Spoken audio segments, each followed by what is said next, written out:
The International Christian Embassy Jerusalem is your embassy in the heart of Israel, founded in 1980. From our headquarters in Jerusalem through our branches in over 80 nations and yours in Canada, we seek to challenge the Church to take up its scriptural responsibility, to remind Israel of the promises made to her in the Bible, and to be a source of practical assistance to all the people in the land of Israel.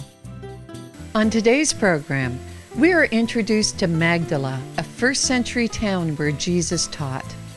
Best-selling author Robert Spencer discusses Israel and Iran.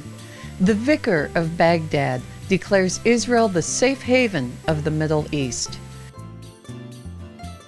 I'm here with Father Timothy at Magdala in the Galilee. Great to meet you, Nice to meet you all. Father Timothy. Thank you for coming. This is a very exciting location where we're at. Can you tell us how you got involved with Magdala? Yes, well, in 2006, one of our priests, a priest from our congregation, the Legionaries of Christ, Father John Solana, he came down to the Galilee area, and he had a desire in his heart during prayer to build a public sanctuary in honor of the public life of Jesus. So we were able to buy the land, which used to be called Hawaii Beach. People came down here, and they had their bungalows all built along the property here, and they would come down for their weekends to swim in the lake. And then Father was able to buy this land, and we were going to just build a pilgrim house and the center for the public life of Jesus, and then we started discovering all of the archaeology. So that was in 2009 when we started digging, and you'll see everything that we found here underneath the ground for 2,000 years. It's a very exciting project. Yeah. You had no idea that we're in the middle of an archaeological dig. None at all. So this represents a first century synagogue? Everything in the town is first century. All right. After the Jewish revolt in the year 66, 67 here, the Jewish community leaves, and so there's nothing built after that. In many other places here in the Holy Land, you find the different time periods. Here you just find first century. And of the more than 2,300 coins that we found here, all of them are in that time period of the first century. So where are those coins today? Well, we have a lot of them in our storage. They have to be restored and renewed and studied. And some of the others, the more important ones, are down in the Rockefeller Museum in Jerusalem. Oh, I see. Okay, because Israel Antiquities would have a keen interest in archiving that. Right. So we found everything here is first century. So the synagogue obviously is first century. And in all of Israel now, up until now, they've only found 7. This, we believe, is one of the most well-kept, and it's the only one that has the mosaics and the frescoes, and then the Magdala stone that we found that we'll talk about. So we'll get to see these items, yes, we will. Right? Yes. How is this significant to Christians? Well, this is really, when we started, we thought the public life of Jesus, and then God has this underground for 2,000 years, and we said, no, this isn't just for Christians. This is a crossroads between Jewish and Christian history. It is. Because we have the synagogue of the Jewish community, but we're on the pathway of Jesus who walks through here. And we know from the Gospel of Luke that Jesus went out through all of Galilee preaching in the synagogues, healing and curing the sick, and preaching the kingdom of God. From Capernaum to here, this is the only other synagogue, so we believe that he was in the synagogue preaching the gospel in the first century here with us. Wow. John chapter 13, verse 20. Very truly I tell you, whoever accepts anyone I send accepts me, and whoever accepts me accepts the one who sent me. Robert, thank you for joining me today. Very happy to be here, thank you. I'd like to start by you telling us a little bit about your new book that's about to be released. The Complete Infidel's Guide to Iran will be out in June 2016, and it is, first of all, an overview of the Iranian nuclear deal, but also much deeper background in terms of Iran's long-standing antagonism toward the United States, toward Israel, and toward the entirety of the free world, for that matter. I trace out Iran's global adventurism and give a short history of Iran, as well as background about Shiite Islam and the truly alarming aspects of Shiite eschatology, which may be, above all, the most important things for people to know about. Twelver Shi'ism is the official religion of the Islamic Republic of Iran. And in brief, that refers to the idea that after Muhammad, the prophet of Islam, died, there were 12 imams who were the leaders of the Muslim community worldwide, although, of course, they only were actually the leaders of a small percentage of it. The Shiites are about 10 to 15% of Muslims worldwide. And so the 12th Imam died in the year 874. He was 5 years old. It was a hereditary office, and so he was a child. And he actually, I say he died, but all we know about him is that he disappeared, and probably he was killed by the Sunni caliphs. But the Twelver Shiites elaborated a belief that he would return at the end of the world, that he was not dead, but in hiding, in occultation, and would return at the end of the world at a time when the Muslims were more persecuted than they had ever been in their history. And the 6th Imam, Ja'far as-Sadiq, is attributed a great many statements about how deep this persecution will be and how everyone will be severely tested and troubled. That this is an absolutely unprecedented and unrivaled persecution in its ferocity. And so the ominous aspect about that for the state of Israel in particular is, given Iran's deeply rooted hostility toward Israel and their frequent statements that Israel will soon be wiped off the map, we have also a statement from the 4th president of Iran, Akbar Hashemi Rafsanjani, who was president of Iran from 1989 to 1997, and he's still alive, and he is still very influential in the Iranian government. And he said years ago that if nuclear weapons were developed, that Iran would be able to nuke Israel and destroy Israel utterly, and then would be able to stand retaliatory fire of nuclear weapons from Israel or from the United States that could kill 10, 15, maybe even 20 million Iranians, but Iran had the population to sustain that. Now, the really ominous aspect of that is that may be the persecution that they believe would bring back the 12th Imam. And so they think they could hasten his coming and the end times and the final victory of the Shiite Muslims by nuking Israel, and then presumably triggering this scenario that would bring back the 12th Imam. There's a concept in Shia Islam called taqiyya, which bears significance today. It has its roots historically, but it also bears significance today. Can you give us a brief insight into the history and its function today? Absolutely. Taqiyya is interesting because it's become common as a word referring to Islamic deception, religious deception of unbelievers.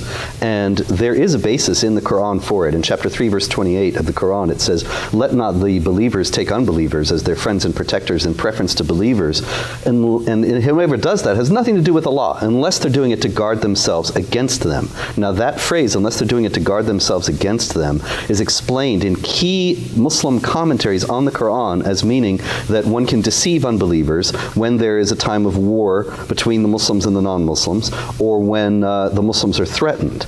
And this concept of taqiyya, though specifically, is a Shiite concept that was elaborated in order to enable Shiites to protect themselves from Sunni Muslims, since Shiites are only 10 to 15% of Muslims worldwide, and because Islam has a death penalty for heresy and apostasy, Sunnis have persecuted Shiites throughout their history.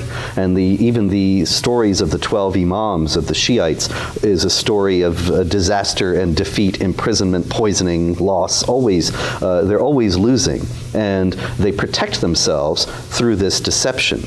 It has, as I say, a Quranic basis, but for the Shiites, it's much stronger even than that. It is central. There are, among the 12 Imams, there are several who have said taqiyya is absolutely central to what it means to be a Muslim as far as they're concerned. And deception is at the heart of what they do. Now, if you consider that is the guiding philosophy of the Islamic Republic of Iran, and then you consider the fact that this nuclear deal has been concluded and that there are so many very strange aspects to it. As Prime Minister Netanyahu noted, there is a 30 days notice given before they're going to go inspect. And he said, if you're a drug dealer and the police say that you're going to come and search their house in a month, there's a lot of meth you can get rid of in between. And so, especially when you have a country whose guiding philosophy has such a high premium given on deception, it's extremely foolish for Western policymakers to make agreements with an entity like that. They're just asking to be deceived. The biggest threat of that Iranian deal to Israel is what, in your opinion? The biggest threat is that even if Iran scrupulously keeps every aspect of the nuclear deal, in 10 years it's all over, and they're able to pursue any sort of nuclear research that they wish, including a nuclear bomb. And the international community, by giving them this deal, has effectively said that after 10 years, they can have a bomb, and they have permission. And so in 10 years, we could see them openly pursuing nuclear weapons, and in light of their frequent genocidal rhetoric toward Israel, that's very ominous. And we're talking the billions of dollars that was released as a result of sanctions being uplifted on Iran through that Iranian deal. Yeah, that's another thing. When you have billions of dollars that are released to Iran, you're talking about increased financing of Hezbollah and probably of Hamas, although their relationship with Hamas has been shaky for a couple of years now, since the Syrian civil war really heated up. And Iran wanted Hamas to back Assad, and Hamas refused. They stayed with the Sunni bloc. But nonetheless, Iran still controls Palestinian Islamic Jihad and Hezbollah, and they're only going to get richer. Everybody knows the danger that Hamas, I mean, this is common knowledge, the danger that Hamas is to the state of Israel. We also know, as you said, that Iran has been funding Hamas for a long time. Yes. What people often don't grasp is what the relationship is with Hamas to Iran, specifically because Hamas is predominantly Sunni, whereas Iran is Shia. Can you give us a little bit of background on that? Absolutely. Hamas is wholly Sunni. It's a completely Sunni movement that identifies itself as the Muslim Brotherhood in Gaza. And the Muslim Brotherhood is a Sunni movement originating out of Egypt. So in an ordinary world, the Muslim Brotherhood and Hamas would be rivals to Iran. But what the Islamic Republic wants to do is position itself as nothing less than the leader of the Middle East and the leader of the Muslim community worldwide. Now, the fact that they're Shiite is a big impediment to this, but I think this is something rooted in the Persian self-identity, because Persia, that is Iran, of course, has throughout its history made several, it was once one of the two great world powers, and the Shah of Iran, who was overthrown by the Islamic Republic, frequently spoke about how he thought that it was within Iran's grasp to become one of the great world powers, one of the five great powers with the United States and the Soviet Union at the time, and Britain, Germany, and Iran, or Britain and Japan and Iran. So I think that is one of the things that motivates Iran's support for Hamas. But also, of course, Iran sees Israel as its chief priority to destroy, because the Quran very simply says in chapter 2, verse 191, drive them out from where they drove you out. And of course, it's part of the Palestinian myth that the Israelis took their land and drove them out of it, when actually, of course, we know that it was Muslim leaders who called upon the Muslims to leave, while the 5 surrounding Arab states destroyed Israel in 1948. And of course, the war didn't go the way they expected, and the people had left. They thought they were going to return in a few weeks, and then they lost the war.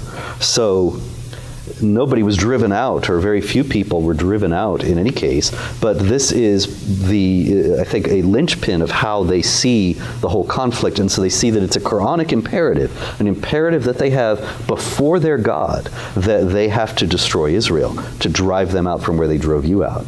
One final question, given the threats that you've eloquently stated, what possible direction could be taken by the outer world in controlling the rogue state of Iran? Either the Islamic Republic is going to fall, or there's going to be war.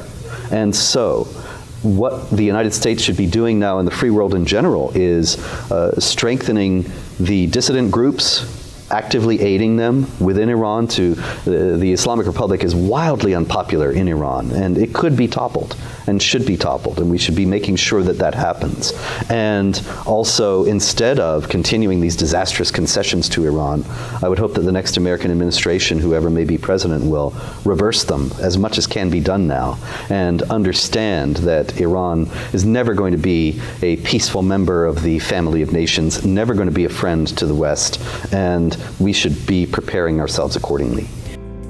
Isaiah chapter 55, verse 6. Seek the Lord while he may be found. Call upon him while he is near. بأن أصير بدولة الإسلام في العراق والشام وأقاتل معهم لأنهم يحبون أن يقاتلون المرتدين والكفراء. Dr. White, you do a lot of work with Israel.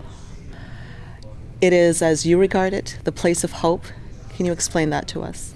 Israel is the ultimate place of hope. My people throughout the Middle East, my Christians there, say if only we could go to Israel. The Christians in Israel are protected, are given hope, are treated like a holy people. And our desire is that the world knows that Israel is for us, not against us. There are so many people out there speaking, oh, Israel is terrible to the Christians. Come and see. No, they're not. They're our friends. They are with us. We will not leave them, and they will not leave us. Is there anything going on between Israel and the worst suffering people of the Middle East that you see firsthand that is just not getting reported? Well, the only thing which really was significant was when all these awful things happened, we said we need to bring together Israel and Iraq, Israel and the Middle East. People said, no, it's impossible. We did it. We got the Israeli religious leaders, the chief rabbis and co, together with the ayatollahs and imams from Iraq in Cyprus. And the chief rabbi, one of them said, when I came here for 3 days, I thought, why am I coming with these people who hate us? When I met them, I heard their story, I looked into their eyes, they became my friends. And I had 3 words to say, fear is cancelled. Zechariah chapter 9, verse 9. Everyone in Jerusalem, celebrate and shout, your king has won a victory, and he is coming to you.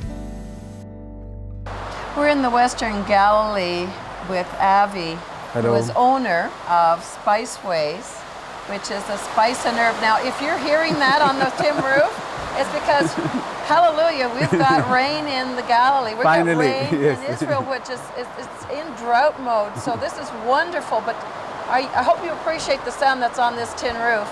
Avi, very good for the spices outside. It's great being with you. Now, you have a number of locations throughout Israel. You were the son of Holocaust survivors from Poland. Zvi and Tzipora Zitterspieler. All right. That was the name. They came to Israel after the Holocaust and started farming here. They had 3 sons. I am the sandwich. The sandwich, you're in the middle? The middle. And also Ilan is the bigger and Ronnie the younger. And we started farming here in 1956.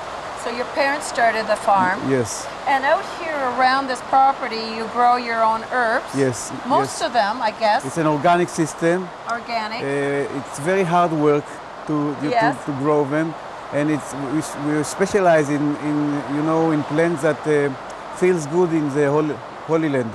It's a holy land because it's very nice condition and weather here in Israel to grow spices. It's not too much it's not too much cold, not too much hot. And from these 400 raw materials, 50 of them we grow in Israel. We make more than 2,000 products. Especially it's blending. Combine things together and combine it also for the benefit of health. You know, some blends for like tea. This tea is amazing, and it's vanilla with hibiscus. It is so delicious. And when you get to the bottom, you can actually eat it. The little remnants. This is so drinking it. Amazing. This is going to change my lifestyle in a minute. How many stores do you have in Israel? It's 6 stores in Israel. You're also in California.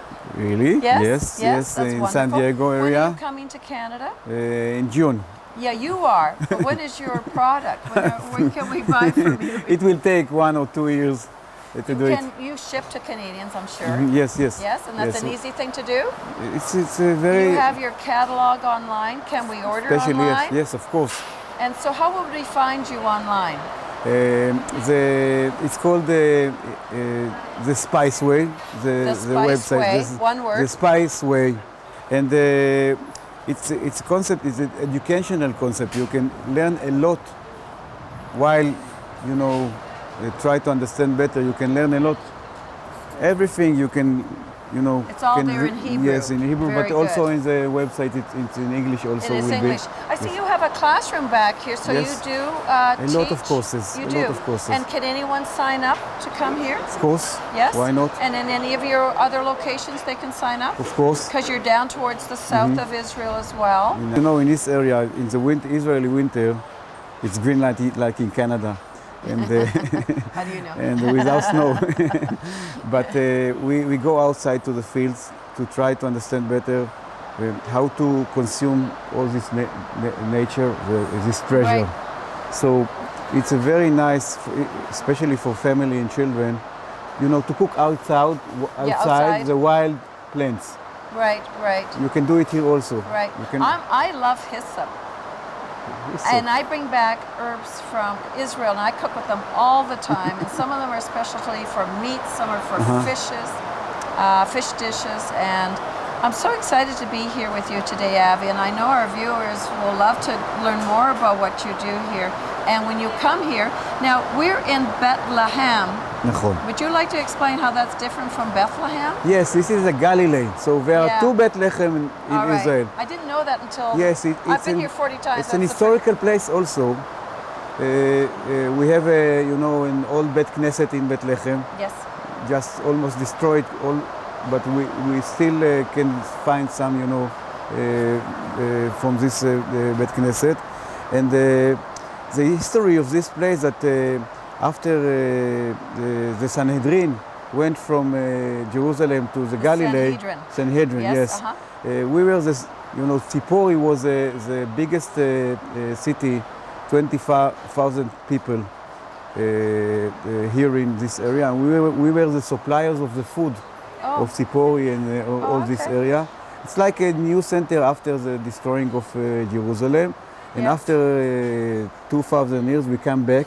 Oh, okay. It's also the best place in Israel to grow the wheat. Yes. Bethlehem. Oh, Bethlehem.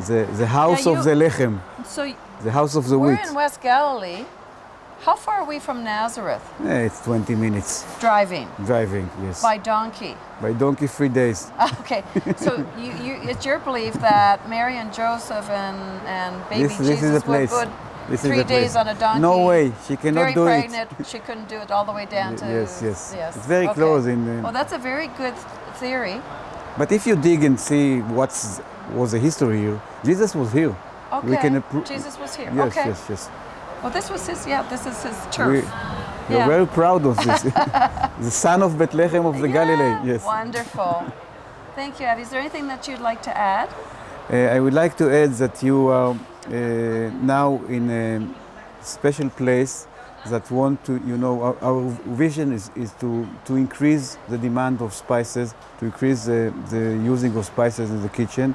And we, as an educational concept, try to do with these places something that will influence our life and we will, we will like a place that we can increase the demand and you know, see and hear more about the spices.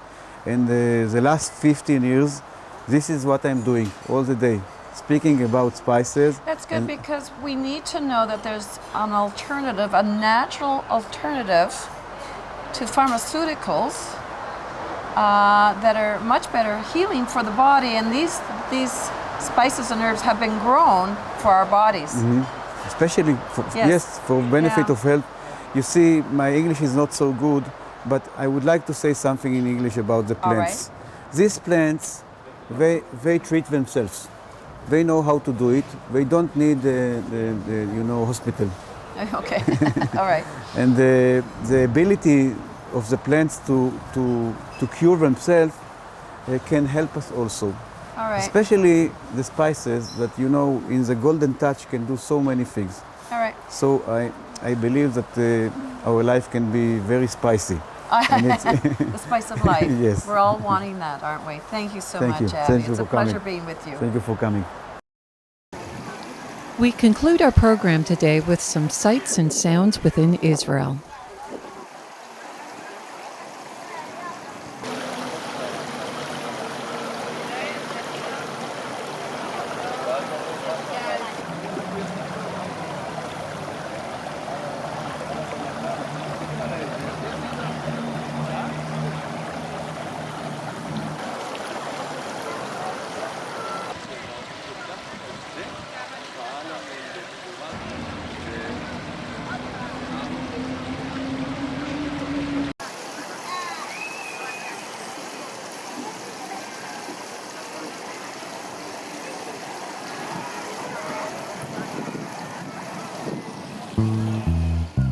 Thank you for joining us today, and be sure to visit our website at www.icejcanada.tv or call us at 1-866-324-9133. 100% of what we receive from you toward a project goes to that designation. Through your contribution to ICEJ Canada, you can participate by giving to Haifa Home for Holocaust Survivors, Women at Risk, Red Carpet Project, Operation Life Shield, Bomb-Proof Shelters, Shoulder to Shoulder, Alias Support, Bet Singer Children's Home, Israel in Crisis, ICEJ Communication Media Fund, Christian Friends of Yad Vashem, Magen David Adom Emergency Services, Canada Israel Young Adult Scholarship, Equip and Teach, Bet Rachel Strauss Inclusive Community, Gift, Estate and Securities Funds.